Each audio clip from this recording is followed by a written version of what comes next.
Hey guys, David Jelks here, and this is it's a beautiful Sunday. The day's coming to a close, and Wednesday's coming up. Next Wednesday, starting at 9 p.m. That's of course in our Pacific time here out in the west coast of Canada, in Nanaimo, British Columbia, beautiful Nanaimo.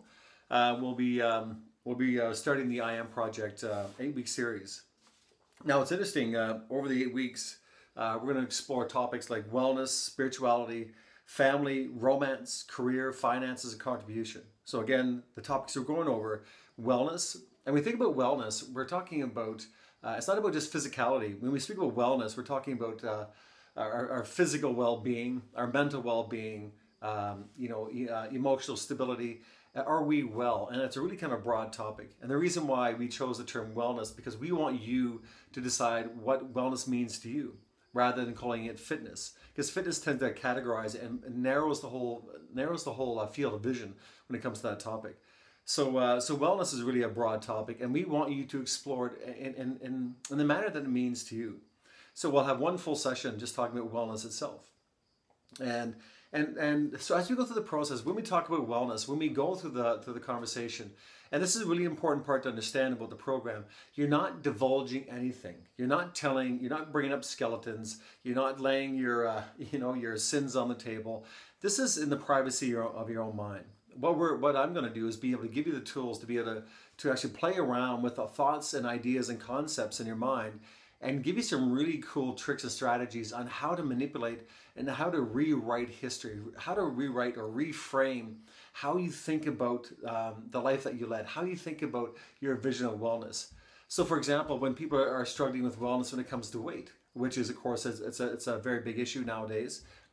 When we're thinking about weight and people are dealing with the issues of weight loss, I mean the failure rate unfortunately is very high, because unfortunately people quite often come up with a conversation saying, well, the problem is that I'm fat. I am fat.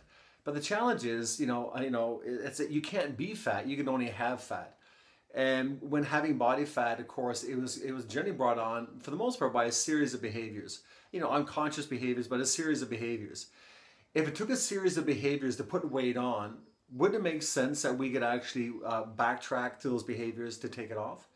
Now, I can have fat, I just can't be fat. And the challenge with the conversation, the challenge with these, the way we structure words, and this is really, really crucial. The way we structure our language is almost hypnotic.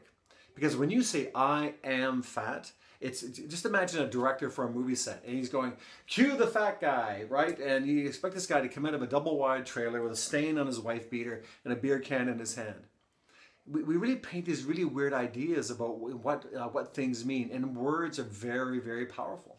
So part of the challenge and part of the course of process of the program is playing around with semantics. We're going to play around with word power, and words are incredibly powerful. In fact, words are almost magical because they need to build you up or destroy you completely. So we'll do about one full session, just the concept of wellness. And we're going to give you the tools and the ability to go back into history and learn how to rewrite your concepts about wellness. Because I often joke around with a new client coming in, and they're challenged, saying it's been, I've been fighting with my weight for 6 years and I just don't know what to do. And I said, well, if I abducted your child in pretty extreme measures, and I said, you're not getting this child back. Now, some parents may appreciate that. But I said, if your child was in jeopardy, unless you lost 40 pounds, do you think people would find the capacity, would find the intelligence, would find the wherewithal to lose the 40 pounds? Absolutely. There was a crazy Stephen King novel years ago about a guy that wanted to quit smoking, and they guaranteed absolute smoking cessation in this very short period of time. And what they did is actually they put his family in a room that was electrified, and they said if for the next week or so that if he put one cigarette into his mouth, they'd electrocute his family. Crazy Stephen King novel. But what the whole point of was the leverage that was developed, was created on this gentleman to quit smoking.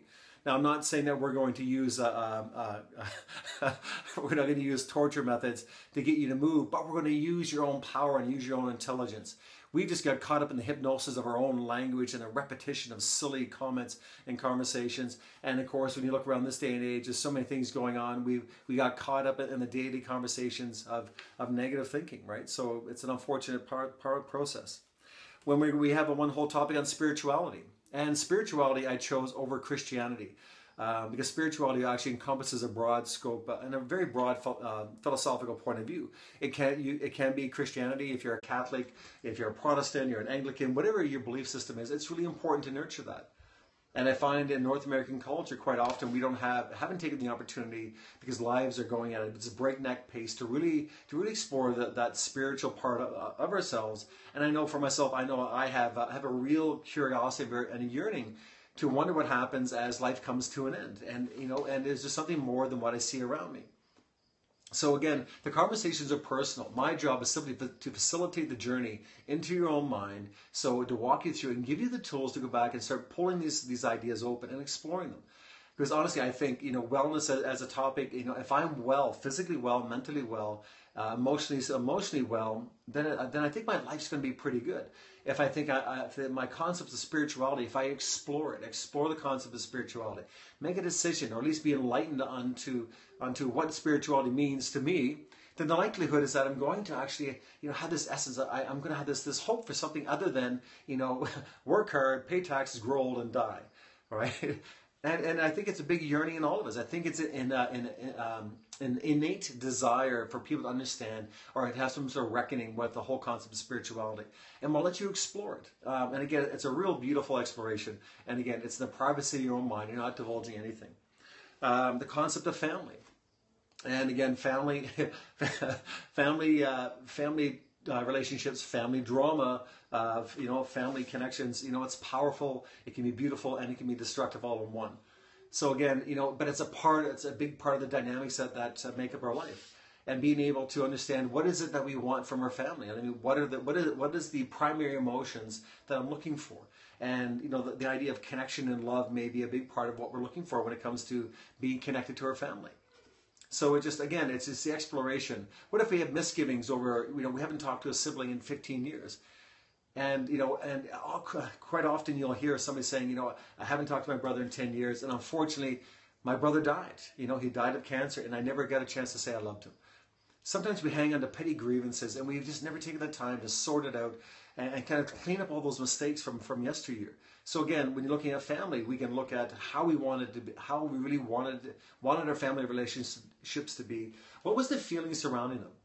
What was the feeling we're looking for? And sometimes family can be just with a whole new set of relationships with friends and new friends and lovers and what have you.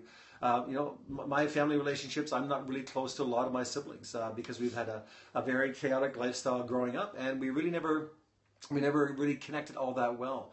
So, big family, but not really just not very well connected. So, but I have some relationships with some of my siblings, but I have amazing relationships with some great friends, and they're a part of my family. So, I changed the conversation around family so that it just, I belong somewhere, right? I have a feeling, my children are part of my family, obviously, but I also have friends that are part of my family. And to me, I'm almost closer to some of my friends than I am to some of my blood relatives. So again, it's just playing around with the dynamics and make decisions on what it means. Make decisions on that part. Right? So that we're not half-assing this conversation and then regretting it 15, 20 years later when somebody leaves this planet, and we feel guilty that we never took the opportunity to say goodbye. Or we let this petty grievances carry on, for years and years and years, and just never had the maturity to let it go until it's too late. So again, it's a great opportunity to clean those things up. Because as well as I do, that if this stuff's in your mind, it's taking valuable real estate. It's taking a lot of your psychic energy, your emotional energy to hang on to it. Because if you can remember it, it's got you, right? So it's a really good time to let a lot of the stuff go. And I'm going to give you the tools to do that as well. How about the conversation on romance? Now, often when I talk about this, I get some raised eyebrows. People saying, "You talk about romance? One, you're a guy. Two, your track record isn't the greatest." But it's not about romance as in the Harlequin romance, where it's all this beautiful, romantic, incredible love story. I mean, life can be a little complicated. When I look at romance and the conversation that I have, and yours can be different. When I think about romance, I think it's about being a romantic, like a helpless romantic. I love beautiful music. And I love sad stories. I love great stories. I like poetry. I like writing poetry. When I see an old couple walking downtown holding hands, I think that's the most amazing thing ever, right? To me, that's very romantic. the sound of a child laughing when they're being kissed or licked by a dog. It makes me feel good. A beautiful sunset, right? Having an amazing time with great friends. It just the whole emotional sense of well-being and connectedness and the beautiful appreciation for life around. I mean, that can be very romantic. So again, it's just, what does it mean to you? And let's explore these ideas and explore this concept, these emotional concepts. So you can be a helpless romantic without actually having to be in a relationship. It just means a beautiful appreciation for the world around you. And again, so it's this wonderful topic because emotions give the texture to our life. Emotions really are the underpinning to everything that we're looking for in our life. And being a wonderful romantic, I think, is a beautiful way to go through life. Now we look at career, and again, the concepts of career. What does career mean to you? Are you on the right path? Is your career fulfilling? If you were to die tomorrow, would you feel wonderful and awesome about having this career that you invested all this time and effort into? So when we're planning about the idea of career, your career needs to serve you, not only financially, but it needs to serve your soul. And again, so the exploration of career and whatever that may look like to you. If you're presently in a career that doesn't serve you, but you have aspirations for another one, then what is the primary emotion you're looking for? What are you hoping to get from that career? And again, take the time to explore it. Again, we're so busy, we very seldom actually ever take the time to walk down and really break these things apart and really be able to embrace the real truth about our journey. So when it comes to a career or a job, again, it's something we want to be able to think about. Finances are another one. So finances are another part of the conversation. And simply because, when we struggle financially, of course, it really has a major impact on our life. So the financial piece is something that we're also going to look at as well. And what does money mean to you? We always hear that money is the root of all evil, but money isn't the root of all evil. What you do with money can either be a wonderful, beautiful, altruistic thing, or it can be very corrupt. It's up to you. But I find, if money is an issue in your life and we don't have the money to support the basic needs of our life, money can be very, very challenging, very disastrous. So having a conversation around money and what is the impact we're looking for from having it. So again, these beautiful conversations, but again, an opportunity for you to really kind of internalize and work on your own truth so that you make a very powerful decision. And the last one we get into, of course, is contribution. And this is the ability to give back to the world around you. And I know so many of my friends and colleagues, contribution is a really big part of our life. And one of my favorite quotes by my favorite historical figure, Einstein, said, "Only a life lived in the service of others is a life worthwhile." And I truly believe that. And I think innately we're all designed for a need or desire to give and to give back and to play a rich role in the lives of others. Because as soon as we do, we always feel better when we are of service to another person. So contribution, how do you make contribution a part of your life? So again, we have 7 topics we're going to work through. And at the end of the program, what's going to happen is that we're going to blend all these topics together so that the primary emotion, when you're looking at wellness will not interfere with spirituality, but enhance it. Spirituality will not interfere with family or romance. It'll enhance it. Wellness, spirituality will actually be the great foundational premise for family, romance, career, finances, and contribution. So what if you're absolutely congruent? So no matter where you looked in your life, you came from the same philosophical point of view. You weren't in constant conflict with yourself. Moving towards your career, you weren't moving away from your family. Moving towards spirituality, you weren't losing the sight of your wellness. Moving towards the idea of contribution, it wasn't affecting your finances. So the challenge is we generally move in a very linear thought process towards one thing, and generally, unfortunately, as we move towards one, we move away from another. But it's not necessary, and it doesn't have to be that way. We just have to put them on the table all at the same time and look to see what is the common link, what's the common denominator, or the philosophical link between all these parts of our life. And just imagine, over 8 weeks, it's going to cost you $25, $25 to figure out each of these 7 parts of your life. And learn a skill that you can actually take into any self-help book you buy, any from Jack Canfield to Tony Robbins to Robin Sharma. Who else do we have here? To Stephen Covey. I mean, you name it. Howard T. Ecker.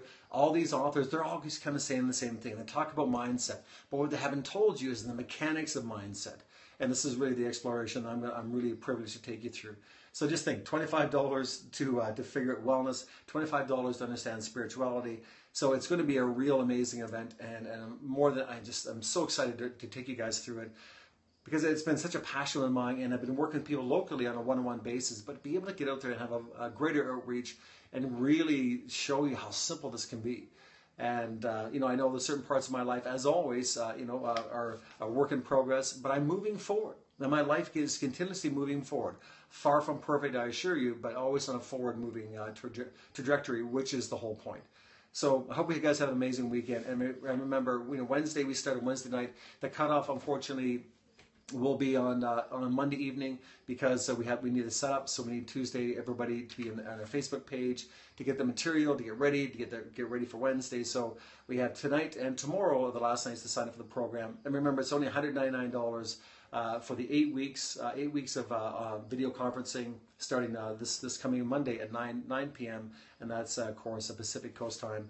And I'm just really excited to have you guys all on board. So have a wonderful evening, and we'll see you on Wednesday. Bye.